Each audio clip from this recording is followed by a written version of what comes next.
अहिल्यानगर तालुक्यातील खडकी, खंडाळा, वाळकी, अकोळनेर या गावांमध्ये 4 दिवसांपूर्वी अतिवृष्टीमुळे पूरसदृश परिस्थिती निर्माण झाली होती।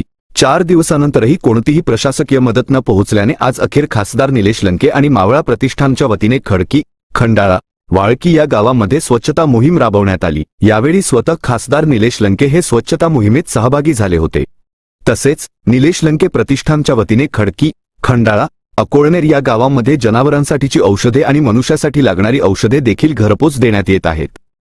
एक 2-4 दिवसापूर्वी ढगफुटी झाली। ढगफुटीमुळे अतिशय जास्त मोठ्या प्रमाणात नुकसान झालं। म्हणजे वाळकी असो, खडकी असो, अकोळनेर, जाधववाडी असो, सारोळा असो, सोनेवाडी असो, या गावां भोरवाडी असो, या गावांमध्ये अतिशय मोठ्या प्रमाणात नुकसान झालं।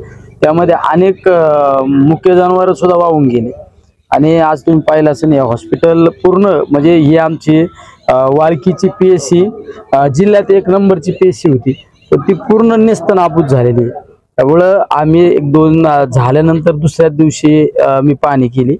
पाहणी केल्यानंतर तात्काळ लोकांना काहीतरी मदत केली पाहिजे या हेतूने आम्ही जनावरांचा आक्रोश पाहून चारा त्या ठिकाणी पोच केला।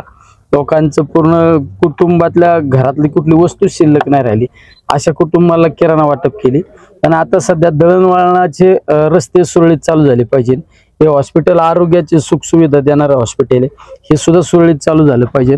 त्यामुळं आम्ही आज या सगळ्या गावांनी एक 40-50 जीसीपी, डंपर, ट्रॅक्टर, वेगवेगळ्या यंत्रणा घेऊन आम्ही आज हे रस्ते पूर्ण करून देत आहे।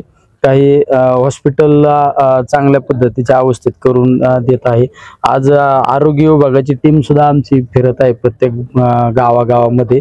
पशुवैद्यकीय डॉक्टर सुद्धा फिरत आहे।